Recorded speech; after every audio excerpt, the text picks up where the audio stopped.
You are listening to I Am Refocused Radio with your host, Shamaya Reed. This show is designed to inspire you to live your purpose and regain your focus. And now, here's your host, Shamaya Reed.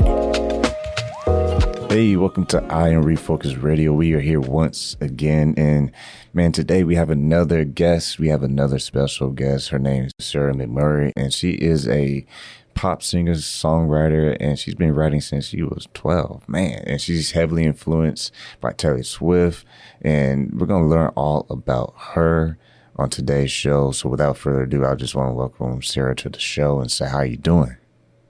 Hi, how are you?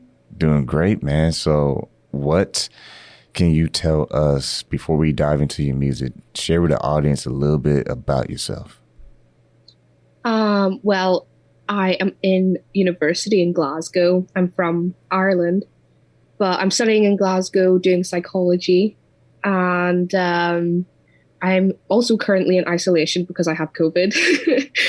So that's fun. But, you know, I've been keeping myself occupied. So that's, yeah. And I've been writing a lot. Man, tell us about the situation, though. You said you have COVID or you had it? I have it. Well, I tested positive like last week. Wow. But so did all of my friends. Mm-hmm. So, you know, it was kind of like a group thing. But it, you know, we're doing fine. You know, I've got everything I need. So that's good. That's good. Yeah. So now that you're isolated, you definitely had time for this interview, but yeah. What has it been like? How you doing in your isolation? What are you doing to keep yourself busy? Well, I'm staying with my boyfriend. So, you know, the two of us have been like, you know, I have company because we've both tested positive. So that's good. I've tried to write every single day, but I've been having a lot of writer's block. But I've learned how to cook some new meals. There you go. And been watching the football and stuff like that. What kind of meals have you been trying? So there's this one on TikTok, and it's like I think it's like cherry tomatoes and feta cheese, and you just like cook it in the oven and melt it, and then mix it with pasta, and it tastes phenomenal. And like that's literally the only 2 steps that you do, but it's so good.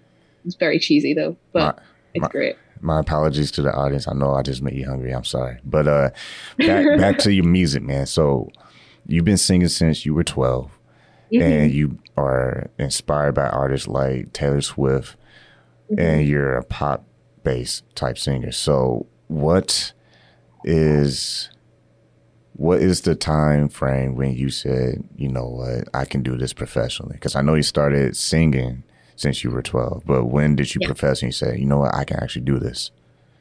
Well, at first I think I had a lot of, I wasn't very confident in it. Like I started writing songs when I was 12, but I didn't really know how to play guitar very well. So when I started playing, like being able to play along with singing, I was like, oh, I'm going to do this with my life. Like, but I kind of assumed that it would be one of those, like something out of like, I don't know, a fairy tale where I would be like playing in like a bar or something. And some great magic man would notice me and be like, you're a star and I'm going to make you a star. And that would be it.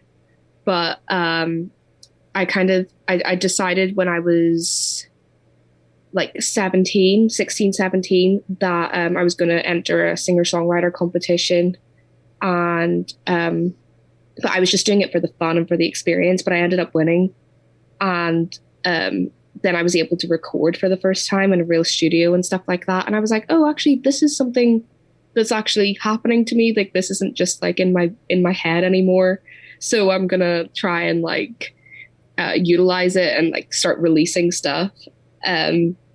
So I started doing that, and I was kind of doing it for the fun of it, thinking that like, oh, just because I'm releasing stuff, I'm, you know, that must mean that this is a career. But you know, you also need people to listen to it, and like the marketing and business side of it is a whole other thing that I didn't really get into until like last year.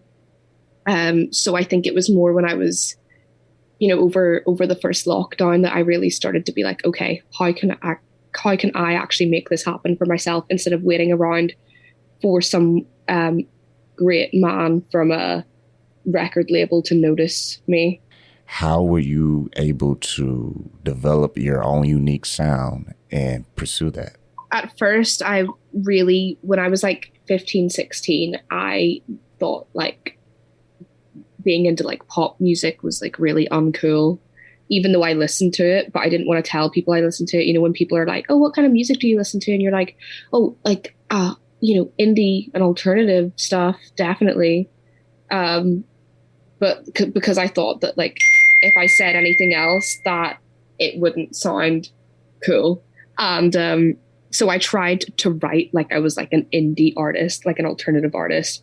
And in some ways, I think I kind of succeeded at that. I have a couple songs, Crocodile Tears and Red, which I think are pretty like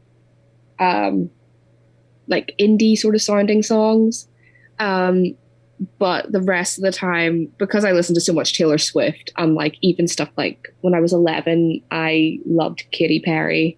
Her Teenage Dream album was like chef's kiss, sort of like, oh, it's great. And I am a pop person. So then I think the older I got, the more I was like, I don't care about trying to be cool. I love pop. So I'm just going to write whatever way happens naturally to me and not whatever way I think I should. So, yeah. And with that in mind, you figure, okay, I'm just going to be me. I'm going to use this different artists as inspiration, but I'm also going to express how I feel through my lyrics and all that. Mm-hmm. When you started incorporating the guitar, did you do it for most of your songs, some of the songs? Like, how did that work? So my dad has always played guitar, but he kind of taught himself, and he always said he would teach me when I was a kid, but he never really did. And then when I was 10, I was in my last year of primary school, and this guy came into our classroom and he was like, I've started doing guitar lessons in the library if anyone wants them. And I was like, yeah, I definitely do. Because my dad's never going to teach me. He's never going to get round to it. So I'm just going to go do it with him. And I remember the first song I ever learned was Don't Stop Believing. And it was just like 2 strings played over and over again. And I remember him teaching me chords and him being like, it was like the only reason I kind of feel like proud of it is because it's the one thing I'm like naturally good at. And I remember him specifically saying to me, like, you are so easy to teach, like you're a natural at this. And I was like, oh wow, like I feel special. But I think it's just because I have really long fingers, so I was able to like reach all the notes. So I started doing that when I was 10, but I couldn't really play like chord progressions and stuff until I was maybe like 11 or 12. And then because I started writing lyrics and stuff, I was like, oh, I could like, incorporate this together some sort of way. Because I heard I'd like faked being off sick one day in school. I did that all the time when I was 12 because I just couldn't, I was lazy. And Taylor Swift had just brought out her Red album. And I'd listened to We Are Never Ever Getting Back Together on the radio, and I thought it was like the most amazing song in the whole world. And so I was like, I'm going to go listen to the whole album. So I did that. And I just was really, I think I was just really inspired by the fact that like she was able to just like tell her entire life story through just playing a guitar and singing about it. And I was like, oh, I'm going to do that. I can sing, I can write, I can play guitar. So I'm going to do that. So I did it. And it's been, my thing ever since. And once again, just now tuning in, we are talking to Sarah McMurray and about her life and her music career. One of your first projects that was released was back in 2018, Sirens. Tell us the backstory of what that song is about. So I wrote that song when I was 15, and I wrote it about this guy I sat beside in my Spanish class. I just really fancied him, and he had like an on and off girlfriend at the time, I'm pretty sure, but we got on really well, and I thought he was really funny. And he also he sat with me in like a couple classes because we were kind of like beside each other on like the registration. So I don't know, I just had like a massive like crush on him. And because I'd listened to a lot of like songs that were about like unrequited love, because that's the sort of stuff you listen to when you're that age. And so I wrote a song called Sirens because I knew he was kind of like a bad boy, and he was like really popular and stuff like that. And I was kind of like, not like shy or anything, but I just wasn't like, in terms of like the social hierarchy in our school, I wasn't like on his level. So I was kind of like sirens, as in like warning, this is bad. Don't like this boy because it's just going to hurt you, sort of thing. And that was actually the song that I entered the songwriter competition with, that, it won. And so it's like kind of special to me because it was the first time I kind of felt like really validated as a songwriter, because the competition was about the quality of the songwriting more than anything else. And they said a lot of nice things about it, like the people who were judging. And the fact I wrote it when I was 15 made me feel really good about it as well, because it meant that I know it's like a favorite amongst my friends, but I know for a fact that I've only got better as I've got older. So if that one's good, I'm quite confident in the fact, knowing that I've only improved since. But yeah, it's a special one to me. I haven't played it in a while though. But you came coming out with more music. You came out with The Strongest Part of My Mind, Scarlet Letter, Princess, Hindsight, Such a Time as This, and you also did a remix of Such a Time as This. And yeah, I did my homework. That's a funny story. Tell us about it. So Such a Time as This, the remix, isn't actually like, I didn't do it. The guy that I wrote the song about, I was like friends with all of his friends, kind of like in the same friend group and stuff. And so I would like play that song at gigs, and some of them would have heard it at like gigs and stuff. And he knew that the song was about him, but he hadn't heard it before. So, and I released it 2 years after I wrote it, because we dated when I first moved to uni in Glasgow. And he, like, for the last 2 years was like, when's my song out? When's my song out? And he would always be like, I'm going to make a remix of it. And I'd be like, okay, cool. But I didn't actually think he would. And then when I did release it in September, he paid some guy on the internet, £85 to remix it. And it, like, I didn't expect it to be so good, but he sent it to me when it came out, and I was like, this is actually, a vibe.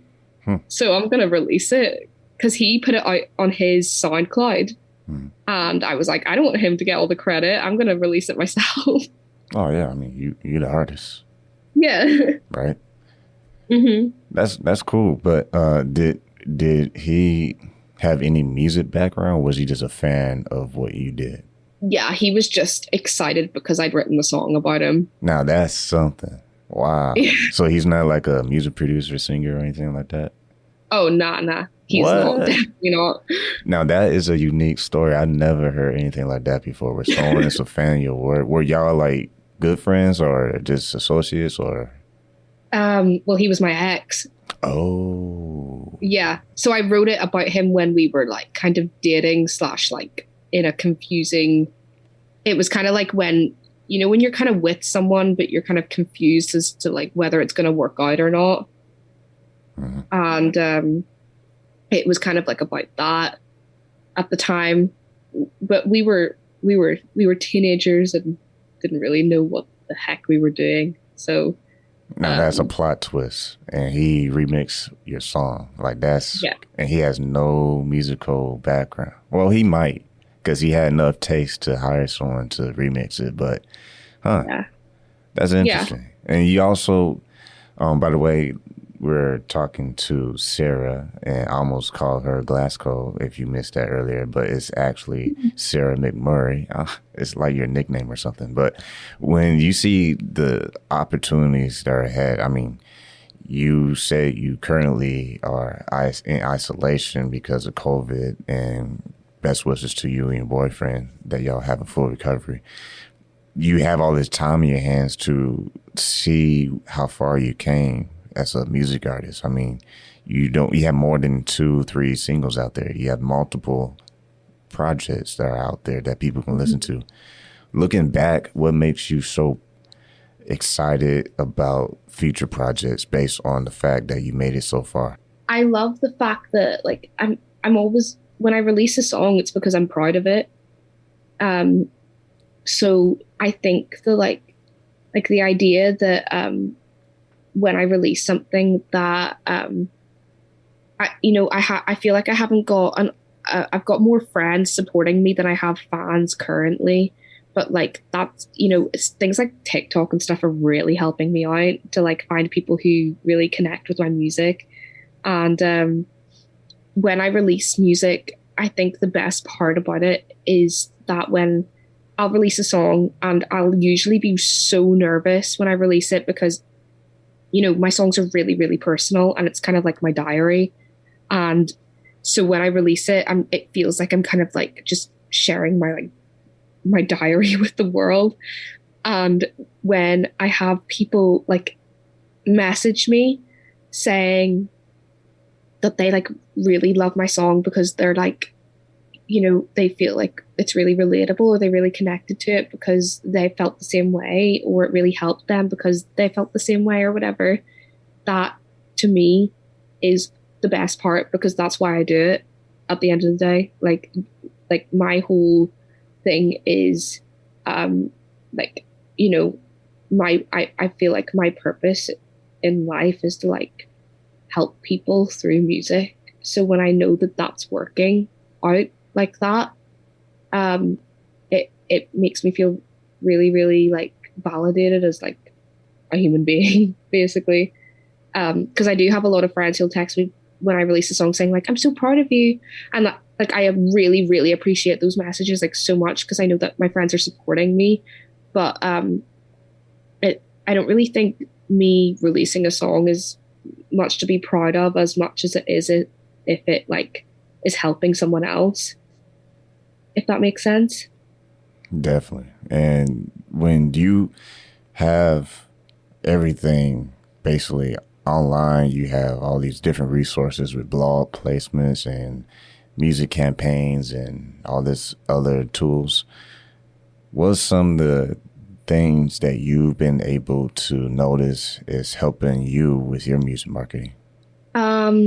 Well, I started working with B Squared Management, and they contacted me because they heard Prosecco and Rain, which was my latest release, and they loved it and they wanted to work with me. And they've been really, really helping me like utilize like my social media and like more effectively, and like getting more like press and stuff like that.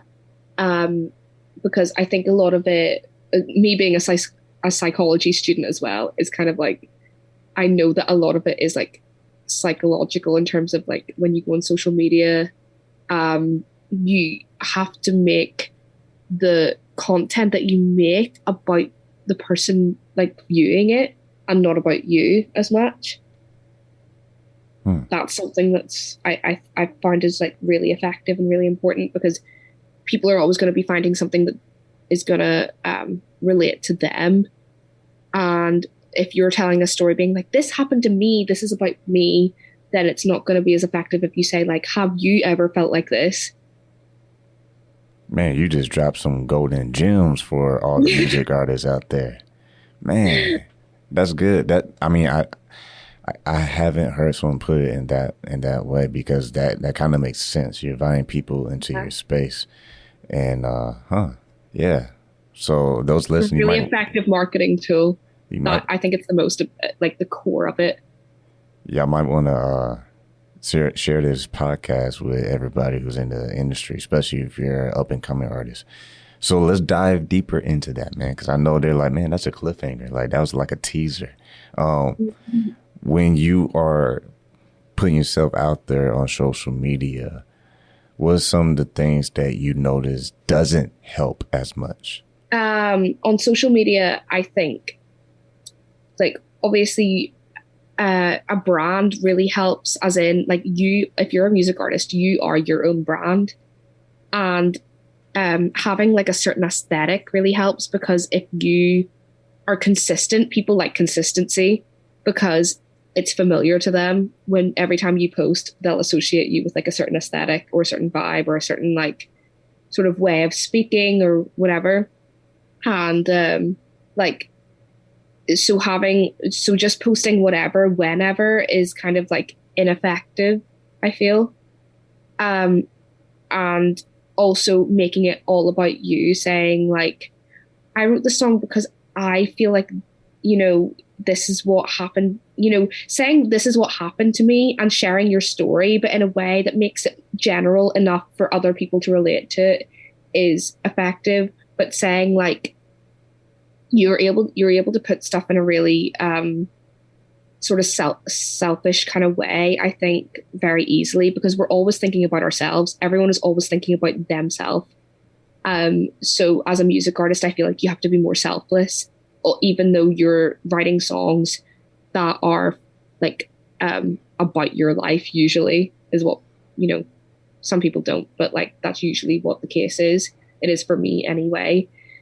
So I found when I was younger, I would write songs, and then when I would want to release them, I'd be like, oh, well, like I don't really care about this thing that happened to me anymore, so I'm just not going to release that song, and I'm not going to care about it because I don't care about that situation anymore. But then now that I'm older, and now that I'm like, oh, but I want to help people, I'm like, well, actually, at one point that did matter to me, and it might really, really matter to someone else. So I'm going to put it out and make it about them and say, this song is about this thing because I felt like this at one point. And if you've ever felt like this, then, this song's for you. So, and also if you're doing TikTok, I think something that's really important is that you get to the point straight away. I've made some TikToks that are like very slow going, and people do not like to wait. People are impatient, especially in this day and age. Like they will just scroll. The whole point is that you are like fast.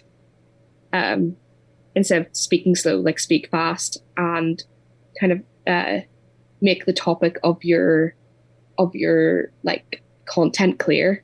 Once again, talking to Sarah McMurray, and when you are seeing things are slowly starting to open up around the world because people are taking their vaccines and whatnot, yeah. In the future, when concerts and stuff start to be a normal thing, people going to events and seeing artists on stage like the good old days, what are you looking forward towards most with those hopefully new times coming soon? I haven't performed on stage since like February 2020. So I really miss the performer's high, as bad as that sounds. Like, when I get on stage and like, especially when all my best friends come to see me play, I love that they always sit in like, it's not even the attention. It's the fact that like I have friends supporting me and admiring me for what I feel like I'm made to do in this world. So seeing people like really, when I play a song on stage and there's like someone standing there like looking right at me and really giving me all of their attention, that makes me feel so like good, and like it's like affirmation for me, because I'm like, oh, I'm not just singing about something that like no one cares about. And I think when like if say I sing Sirens, I wrote that song 6 years ago. I don't really care as much if no one really pays attention to it. I get really nervous singing songs on stage that I've written recently, because it's more fresh, like the feeling of like whatever the situation or topic of that song is. And so when people pay attention to that, that makes me feel like really, really seen and really heard. And I'm excited for that kind of like feeling again, because it just brings good vibes. And Performers High is like, you feel like you're drunk basically. And like I would have like a couple drinks before I go on stage, or like after I come off. And when I go on stage for more than half an hour, I literally don't need to like drink anything for the rest of the night. I could like go on like a night out in a club or a bar and like not drink anything, because the high of like performing is just enough. Yeah, it gives you that boost of energy. It gives you that confirmation, like you said. It's that confirmation that someone out there is really into your music and your sound. Now, when people are singing your lyrics, how does that make you feel as an artist when someone you don't even know is digging your music and they sing your lyrics? That makes me want to like cry. Because like in a good way, because I just be like, I can't believe that like someone would vibe enough to my music to make it important enough for them to memorize is insane to me. Because like I'm not like insecure about it, but like when something's very personal to you, like it's like songwriting is very vulnerable to me. And like when I write a song, when I started writing songs, I didn't think about the fact that anyone else would hear them ever.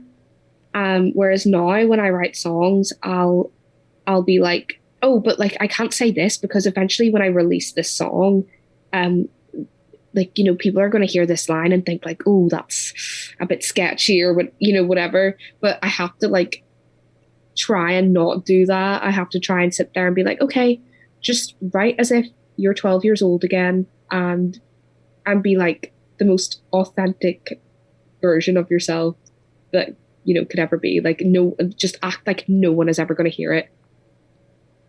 It's the dance like no one is watching kind of thing. Yeah, I mean, like you said, just be you, just be yourself. Man, before we let you go, once again, talking to Sarah McMurray right here on I Am Refocused Radio.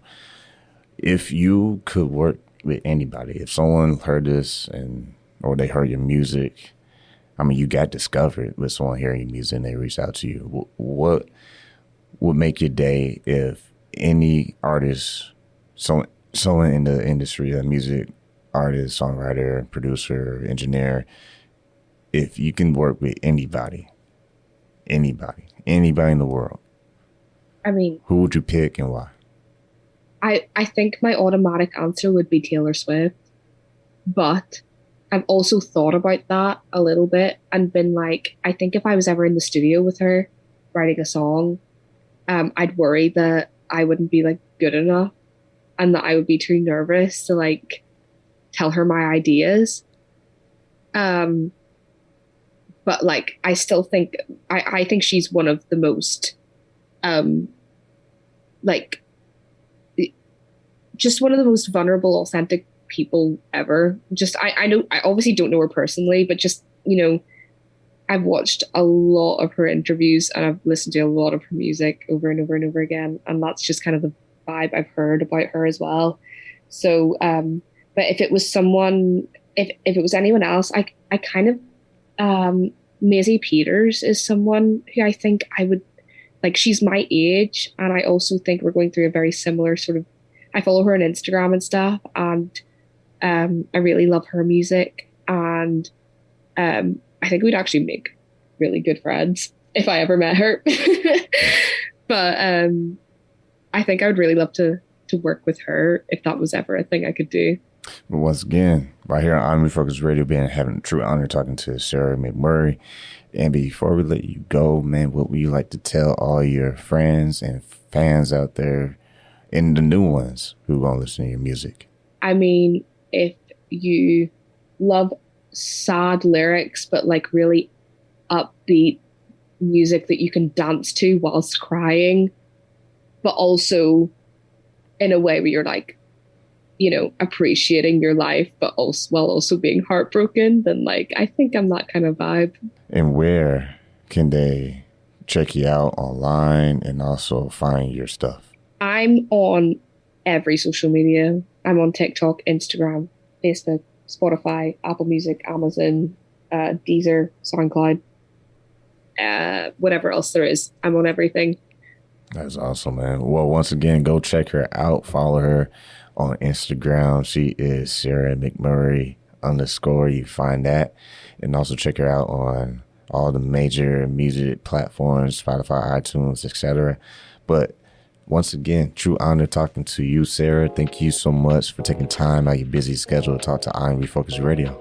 I'm really not that busy right now, but thank you so much for talking to me. I really, really appreciate it. Yeah, not busy yet. All right, you're going to be selling out stadiums, all that stuff. You're going to be making all these great music and collabing. Hey, who knows? Maybe Taylor Swift and their team might hear this episode and reach out to you. You never know what can happen. Yep, manifesting it. But once again, true honor talking to you, Sarah McMurray. Like we say on every single show, y'all know the drill. Keep God first, stay focused, and peace.